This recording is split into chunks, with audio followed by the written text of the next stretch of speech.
Awesome. Well, thank you to Greg and Molly for having me, and to the Cloud Foundry Foundation for the opportunity, and Nithya as well. Nithya Ruff, who, if you were at the keynotes yesterday, was also teed this talk up as well. My name is Chris Power. I've been at Comcast about 4 years.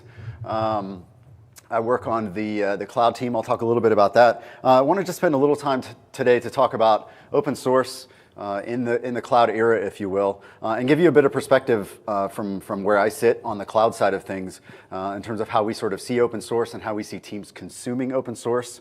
And talk a little bit about some of the challenges that I think we're seeing in the open source space today, and how that's reflected in the cloud. So as I said, my name is Chris Power. I'm a cloud architect at Comcast. I lead what we call the Cloud Center of Excellence, where we partner with a number of teams across the organization, not just Greg's, but our security organization, data center, engineering and networking, and a number of other SRE and tooling teams as well, to try to be an enabling function for the organization as they transform from this predominantly data center centric environment into a very cloud-focused environment. We'll talk a little bit about some of the cloud stuff that we've done, but I think we'll largely stay focused on some of the open source bits. So that's sort of what I do today. Historically at Comcast, I've built solutions in our OpenStack environments and our AWS environments as well. So I guess about 8 or 9 years ago, there was somebody made the statement, I think it was Mark Andreessen, that software is eating the world, and it probably had been for some time. But I think more recently, some folks have come out and said open source is eating software, which I think is largely the case, right? If you take a look at the historical software models, they were largely built around closed source proprietary solutions. And with the advent of open source 20, 30, even 40 years ago, you've seen that cannibalize that market space where developers, groups of developers, commercial software providers as well have gotten on this bandwagon where they've built open source that essentially at least if not rivals, in some cases displaces some of the commercial solutions. But I think what we're seeing today is the possibility that is cloud now eating open source. And I think if you're familiar with the space and you use any of the sort of public cloud vendors that are out there today, you'll see that what I think is happening is there's a strong demand to consume, deploy, and run open source by enterprises, middle market companies, and of course startups as well. But a lot of the times, that's not necessarily their core business, right? They're focused on building products and features, and this is true for us at Comcast in a lot of cases. And so what they want is to be able to potentially consume those open source products in some way. So those projects make their way into the cloud market space, and we see these cloud vendors running open source software because there's a demand in the marketplace for it, and it's causing, I think, some interesting challenges that we'll talk a little bit about. Give you a sense of the public cloud market space. It's growing as I think is no surprise to anyone. AWS obviously dominates this space with somewhere between 31 and 34%, depending on who you talk to. This, I think, was from Canalys. And then Azure is growing incredibly rapidly, and GCP as well now, as they've brought on some folks over from Oracle to run the cloud business there. What I think you see there on the right is actually endemic of the industry, but also true at Comcast as well. 84% of enterprises have a multi-cloud strategy. So either some form of multiple public clouds or multiple private clouds. We have both. And I think it's 58% are actually consuming hybrid cloud in some way, meaning they run something on premise and they're running something in the cloud. So a lot of these open source solutions are really good to do both of those things, but in some cases, people that are moving to the public cloud are looking to consume these services, as I said, as services, not as deployments of those things. And I think the market's just going to continue to grow. Gartner's looking at almost 17% growth in 2019 across the worldwide public cloud services footprint. So I think this is going to continue to just expand, and we see that playing out at Comcast as well. But open source is critical to the way these cloud vendors behave and perform. If it wasn't for open source, I don't think very many of them would exist in the way they do today. It started with Linux, right? The Red Hats and the Canonicals of the world and other distributions. But it includes things like Xen and KVM as the hypervisors for all of the virtual machines that you'll find out there running on these various cloud providers' solutions. But if you look further, you'll find open source strewn throughout the various things, various services that they offer. So Elasticsearch, Hadoop, MySQL, Postgres, things like Kafka, TensorFlow, Kubernetes, you name it, it's probably being offered as a service in one form or another on one of these clouds. And all of these cloud vendors have very different approaches to the way that they're partnering with or bringing open source to market. So if you look at Google, they've taken what most consider to be a sort of open source first approach by trying to put Kubernetes out in the market and things like that. You look at Microsoft, they've become one of the biggest open source contributors out there, and with the acquisition of GitHub, certainly are firmly entrenched in that space. And then you look at Amazon, who delivers a majority of these open source products as services, and recently in the last couple of years has also become a big open source contributor, arguably maybe forcibly so, but certainly have turned and started to play in that market as well.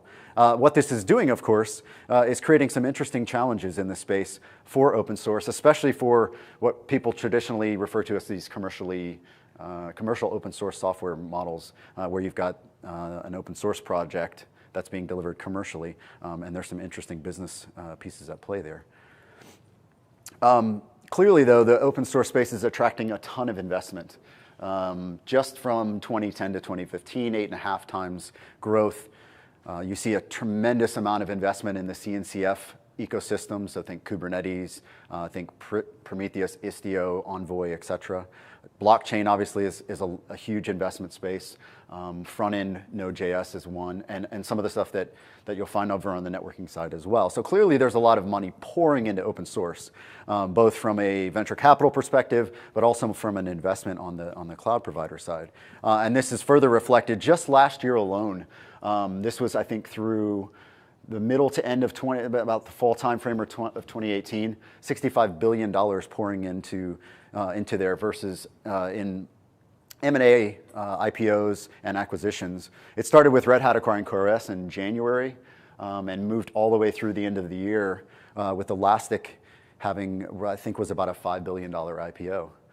In the middle there, you've got Pivotal, obviously, IPO'd. You've got Salesforce's acquisition of MuleSoft, one of the bigger ones that we've seen. Microsoft's acquisition, as we said, of GitHub. What I think, though, you're seeing here is that there's clearly a tremendous amount of value in these open source products, both from a commercial perspective, but also from a consumption perspective. I think at Comcast, if I were to survey the footprint, we probably would find 95 to 99% of the technologies listed here in use in some way, shape, or form, many of which we're commercially engaged with, but at the very least, more than likely not, you'll find it in some open source form as well. We run our own internal GitHub Enterprise, for example, have had great success with that, as well as some of the other things here. But what we've also seen are lots of huge acquisitions and consolidations. So if you think about the big data space, we saw Cloudera and Hortonworks merge this year effectively. They had slightly different open source models. Hortonworks was sort of more open source, whereas Cloudera was partially closed, but they were both built on top of the Hadoop ecosystem. You saw the same thing with in the Kubernetes space, right? VMware acquiring Heptio, for example. But the three biggest acquisitions, totaling almost $50 billion this year, were obviously the Salesforce, MuleSoft, Microsoft, GitHub, and more recently Red Hat, acquiring IBM. And I think that makes 2018 the biggest year in open source in terms of acquisition in the last 20 years, if I were to say this. So I think 3 of the top 10 software acquisitions for 2018 in the past 10 years were open source and occurred in 2018. So clearly a lot of space here and a lot of integrations and a developer efficiency that have been born out of this. It's interesting to see where some of these will go. I think the Microsoft acquiring GitHub one is certainly caused some consternation in the industry. I personally think it will end up being a good thing, but I think time will tell. And the same thing probably for Red Hat as well. So let's talk a little bit about some of the current business models and and some of the newer ones that we see here. This is not an exhaustive list. I sort of, in researching some of the stuff for this talk, came across lots of different top 5 business model lists and things like that. But I think this sums up the majority of them. You've got the subsidy angle, so corporate subsidies, personal subsidies, meaning you're an open source developer, you're writing code on your own and contributing that. We have corporations that, of course, pay people to build open source. We do that as well. You've got donations-based models, corporate patronage, grants, and then the more traditional models, right? So support and services, the Red Hat model, if you will. Distributions like Red Hat and Pivotal and things like that. And then the hosted or software as a service models that we've been talking about, where someone will take open source and then run that and make that available, or they'll have a closed source model and make that available as well. An example of that might be something like Databricks, for example, which is a Spark-based vendor. And then the licensing models, which is where things, I think, get fairly complicated. So you've got open core, you've got the enterprise features that get layered in on top of that, and Confluent is a really good example of one of those, what would traditionally be known as a commercial open source software vendor. There's a good list out there if you Google around for, I think, the top 100 commercial open source vendors by the Open Source Software Capital or group. They keep a public Google Doc of that, which was really interesting to take a look at. But what we're seeing is some new business models come into this space here. And what I think is really interesting is that you see this reflected in other industries as well. So Tidelift is an example of one of these. It's a subscription-based model where you pay a subscription and your subscription goes to fund the creators of the software. And where else have we seen this, right? So if you think about the social media space, think about YouTube. You've got maybe 100 channels that have 1 million or more followers out there, and those folks have this tremendous amount of inertia behind them, and they're doing great for the most part. And then you've got this huge long tail of channels with very small following, but people are grinding it out there every day to build content, some pretty amazing content. And the same is true for open source, right? So what has the social media space turned to? Things like Patreon. Subscription-based. Hey, you pay, you get extra content, access to content ahead of time, ability to meet the creators, things like that. And I think we're seeing solutions like Tidelift and other things that are sort of either donation or subscription-based, mirroring that same thing here, which is this crowd-funded, creation-based economy, really driving the limits of what we think of as business models. So I wanted to focus just for a minute on the open core model because that's, I think, really the foundation for a lot of what we're seeing today. So just maybe explain what it is.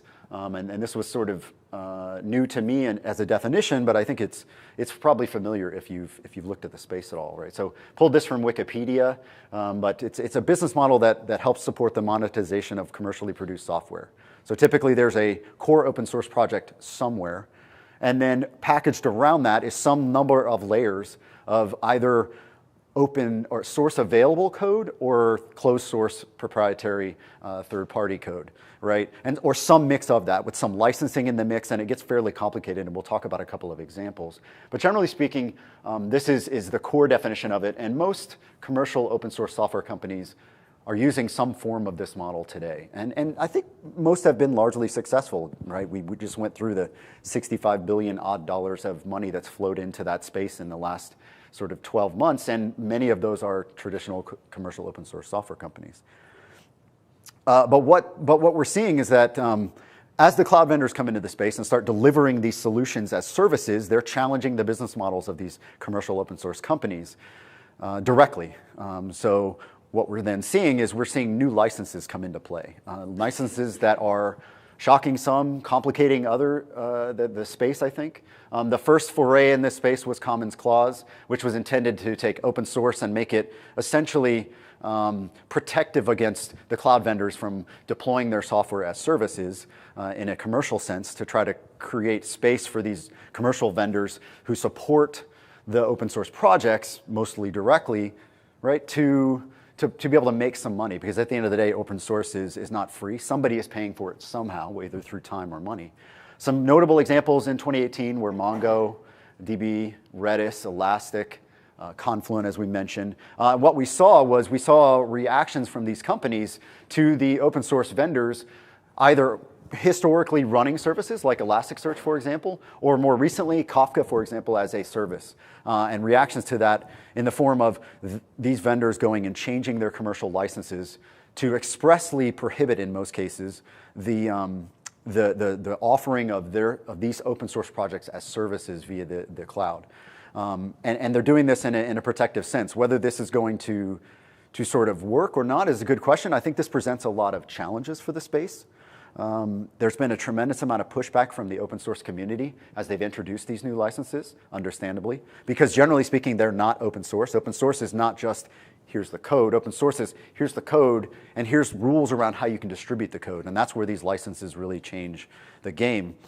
They add complexity. They make it complicated for enterprises like Comcast to figure out how to go about packaging that software and delivering it. In most cases, these licenses are not targeting you and I in that form. But the question then is, do they actually solve the problem? Because Common Clause has been in effect for a while, and other sort of AGPL and other types of licenses have been in effect for a long time, and these vendors are still out there doing this, these cloud vendors. But they're reacting to market demand, right? The vendors see a demand in the market, and they run these open source projects as a result of that. So the question then is, are they enforceable? And I think we've yet to really see that. And then it makes it typically harder, I think, to combine these models, these open source hybrid models, with other open source projects, because then you get into these overlapping license situations, which I think especially for large organizations like ourselves, complicates things quite a bit. So I'm going to talk about, I think, a couple of specific examples just to really look at this in a concrete fashion, because this was helpful for me to really understand this. So Confluent and Elastic, we'll just maybe touch on those. From a commercial perspective, Confluent offers is an open core project, right? It's built around an open source distribution, Apache Kafka, licensed under Apache 2.0. They offer it as a platform you can download in the upper right there, as well as via Confluent Cloud, which is essentially a managed service that they provide, which still happens to run on most of the public cloud vendor solutions. But what we saw recently, I think towards the end of last year, was the release of managed Kafka in Amazon as an example, and Confluent reacting to that with the introduction of the Confluent Community License, which is this tweener license that sits in between traditional open source Apache 2.0 Kafka and the Confluent Enterprise license, which provides some enterprise-grade features, which is a commonly sort of accepted model. It's one that Pivotal uses. It's one that other distributions use. With the injection of this in between, that covers some of their, I'm going to call them value-added proprietary features. Things like their KSQL, the schema registry, which is super important in stream data platforms. And essentially all this license does is expressly prohibit the use of these features by cloud vendors when offering a managed streaming platform, right? So this is very much targeted at that specific attack vector, if you will. But it certainly complicates things. Some of these vendors actually provide this middle tier of source code as source available as part of their distributions, and others do not. So a lot of the times when you pull this down, you may get both the piece on the left and the piece in the middle, or not, and some of that stuff. And that makes it, I think, complicated for us when we're trying to figure out how do we consume this, and how do we legally deploy this software within our organizations. And honestly, the same can be largely said of Elasticsearch. They finally decided that they would take their XPack, which was their sort of proprietary feature around that they delivered on top of the Elastic core, and actually roll that into their open source distribution as code available features that are free, generally speaking, outside of their specific enterprise features. And so they have a similar model. Their code is actually open code available in there, so it does make it a bit complicated. And then what we saw as a direct result of sort of some of these things was we saw Amazon then saying, okay, well, we're going to release what we call Open Distro for Elasticsearch, which is essentially a fork of the Elasticsearch code base that they then partnered with, I believe, Expedia and Netflix to start distributing, which essentially offers, under Apache 2.0 license, all of the features that are covered by that tweener elastic license that essentially says you can't use these features as a cloud vendor to deploy these things. That stuff has been developed, majority of it at least, and then pushed out through Apache 2.0 via the open distro for Elasticsearch. So we've clearly got a clashing of business models and licensing here that I think this was just March 11th, so we're talking less than a few weeks ago, right? So this is really early stage. Not sure where this is going to play out, but I think it's really interesting to see these two things. And it's unfortunate in some respects because now we've got essentially forked repositories, and this is what I think is the challenge with some of these hybrid license models. So what can we do? I think Abby said it yesterday, engage more in open source. Engage in the community, right? Code, bug fixes, documentation, feedback, issues, community engagement in the form of all of us sitting here today, supporting our foundations, meetups, going to conferences, and financial support, right? As supporters of foundations or as organizations that are paying developers to build code. There's a myriad ways that we can, as a community, can help move this forward. It won't necessarily solve this murky hybrid license problem, but the more that we're engaged and understand and are intelligent consumers of open source, the more we can be involved in the debate and work with the cloud vendors and work with the open source distributions and work with the commercial open source solutions to really to get to some sort of tenable situation. Because ultimately what we're trying to foster here is a sustainable technology space where people can make money off of software and businesses can run and build amazing products. And today that's a lot of that is based on open source. So just to talk a little bit about what we're doing at Comcast for a few minutes, I don't think we have the answers or all of the solutions. And we certainly could be doing more, but I think we are doing a lot, as Nithya mentioned yesterday at the keynotes, and just wanted to cover that a little bit. So for the benefit of the folks in the room, Comcast is a bunch of different brands. So Xfinity is one that folks are well known. That's TV, internet, home security, mobile now, and voice, traditional landline. And we are also own NBC and Universal Studios. So brands like CNBC, NBC, all of those, film and television networks, Telemundo, Fandango, I believe, as well, and the Universal Studios as well as the theme parks. And as of, I guess it was maybe 6 months ago, Sky is also part of our corporate umbrella, if you will. So that would be the equivalent of Comcast and the cable pieces in the UK as well. So what you'll find, though, is you'll find the use of cloud as well as the use of open source throughout all of these brands, as is probably no surprise. So let's talk just a quick minute about our open source journey, because I think it is sort of emblematic of our commitment to this space. Go all the way back to 2006, we started consuming open source, which is, I think, where most people start, and that's natural. At some point, a few years later, we decided to start contributing, and the contributions came out slowly, little bits here and there where we were using things. We got involved with the Apache Software Foundation in 2011, and we started launching open source projects on the public github.com under the Comcast organization in 2012. So if you go there today, and we'll talk a little bit about that, you'll find quite a few projects. We've been supporters of other various foundations that we'll talk about. I think really the sort of watershed moment for the organization has really come in the last 2 or 3 years with the advent of our open source practice office, who I see Nithya is the head of, is sitting in the audience here today, as well as an amazing team of people, a number of which I see also in the room, who really are a center of excellence and a knowledge base that we as a large engineering organization can go and speak to and understand what are the right open source licenses and practices that we should be looking at. And they work with various parts of the organization and foundations and our legal group to really enable us as an engineering organization to build products and be really thoughtful about how we do that with respect to open source. And then I think, most recently we've gotten involved in the Cloud Native Computing Foundation. We've been involved in the Cloud Foundry Foundation for as well. And OpenStack has also been an area where we've been significant contributors in the past. So specifically from a community engagement perspective, we're involved kind of across the board in lots of things. This was just some highlights. I've personally been involved in the stuff on the left, specifically OpenStack and Cloud Native Computing Foundation. You will find deployments of all of the software here within Comcast in various forms, as well as contributions coming from Comcast, Comcasters. Some of which are done as part of their normal course of business, some of which are done through our open source fellowship program, where we're actually sponsoring people to spend time contributing back.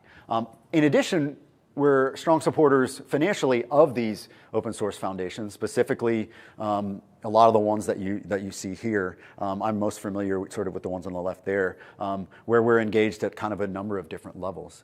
So I think there's a really strong commitment from our organization to try to be involved, to be out there, be talking to people, hearing challenges, and trying to deliver our challenges and some of our needs back into these organizations.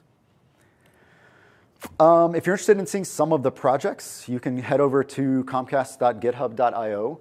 I just highlighted and picked a few of the most recent contributions that we've made. These are projects that we've open sourced ourselves and have gotten, I think, quite a bit of traction. The canonical example for us is Apache Traffic Control down on the bottom left there, which is a traffic server for our content delivery network. And that's been something we've open sourced and has been open sourced for some number of years now. More recently, though, in the last 12 months, the top three there. So Trickster, which is a open source project that plays in the CNCF space quite a bit. It's a front-end cache for Prometheus. So if you've ever used Prometheus, which is a metrics solution, it's generally a good performer, but where it starts to slow down sometimes is from a query perspective. And so Trickster is sort of a cache that can sit in front of that, as well as sit in front of other backends also. That was something internally developed and open sourced. KuberHealth is another one, which is a health checking system for Kubernetes. And Vinyl DNS is one of our internal DNS management solutions. So these are all projects that we have built. And then there's, of course, contributions that we're making to Kubernetes and other solutions ourselves as well. So lastly, where are we going from here, right? What's the future of open source and these business models? I don't have all the answers. I sought to sort of hopefully educate everybody today, and myself selfishly as well, through this process. I think the flow of money into the open source space is driving a tremendous amount of change. And the demand from the market, the demand from organizations like Comcast, right, to consume open source either directly and run it ourselves or via cloud providers, which we do a lot of ourselves as well. And that's forcing the models and the licenses that have worked over the last sort of 25 years, to change in the future. So, where is it going to go? How do we predict that? I don't know that I have all the answers, but hopefully you walk away with understanding a bit more about the space, and as certainly I did as well. Thanks.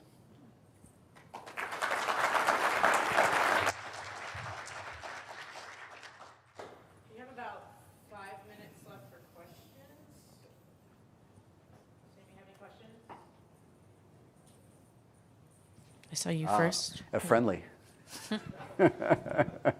This was not Play-It question? No, it wasn't. Be nice.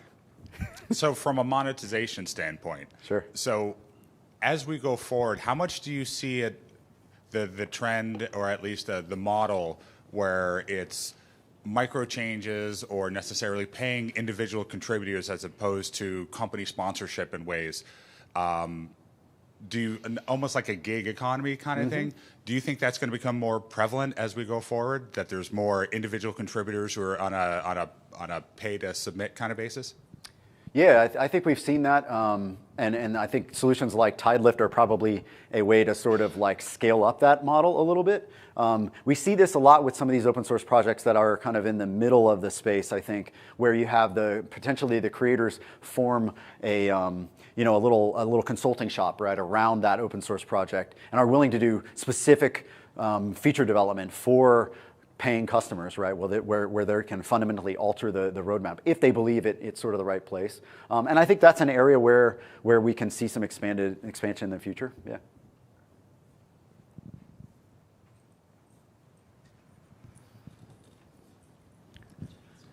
As you look at these platforms at Comcast, and you're going to use these for some pretty big scale items, and you start to put some chips on a platform, with the different licensing models of open source and their support and add-on features, et cetera, how do you make a decision on your team if you're going to pay for that support, or if you think you can support it yourself internally or use a partner? Like, how do you figure out that cost side for Comcast?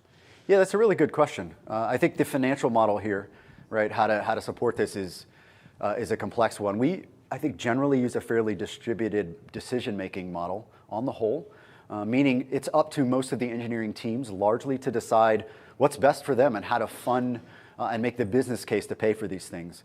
I think what we see is that a lot of our teams elect to contribute in some way to the support models for some of these open source projects, either because they're looking for support in a material way and want to have a backstop for themselves, or because they're looking for some additional enterprise features, and that might drive them down that path as well. But I myself have certainly run a number of open source products directly myself and supported them. I think on the whole that makes sense at some of the small to medium scales. As things become more critical to the enterprise, we often look, at least initially, to the vendors in the space to help. But as we develop centers of excellence around these things, Cloud Foundry is a great example of that. We have a tremendous team and a huge community of engineers that derive a tremendous amount of benefit from that. We can sort of bring some of that expertise and develop some of that expertise in-house, which enables us to be a little bit more flexible with choosing whether or not to consume that. But I think we have probably both of those scenarios. Yeah. Hello, just I saw your timeline. It was pretty extensive history of using open source. Can you share what successes or challenges you faced in maintaining executive support throughout that time period? Because what we see is that you get a ball rolling, maybe a leadership changes, and projects are abandoned and support for them, both externally and internally. So how did you maintain the support over that period of time? Yeah, that's a good question. Probably a longer answer, but I'll give you the sort of my perspective as a consumer and contributor internally. We've got sort of this inner source model that we support, and as well we've contributed externally as well. I think generally speaking, the leadership from day one has been supportive. Obviously that ebbs and flows, and so we're fortunate in that respect, I think. And to the extent that we've put our money where our mouths are, if you will, in the creation of this open source practice office, that's really helped to create a sustainable, I guess, model, if you will, internally for not only advocating for open source, but making it easy to have a well-paved road to both consume open source, but also contribute. I think historically where we saw a lot of challenge was it was very unclear how to go about contributing, and many people didn't spend too much time understanding how to consume. And as a result, though, in the last 3 or 4 years, I think we've seen a much more sustainable model built around that because of this knowledge in the space. Yeah. That's actually all the time we have for questions. Yeah. I'm sure you Happy can to take some afterwards. Yeah, grab Chris after. Thank you. Thank you.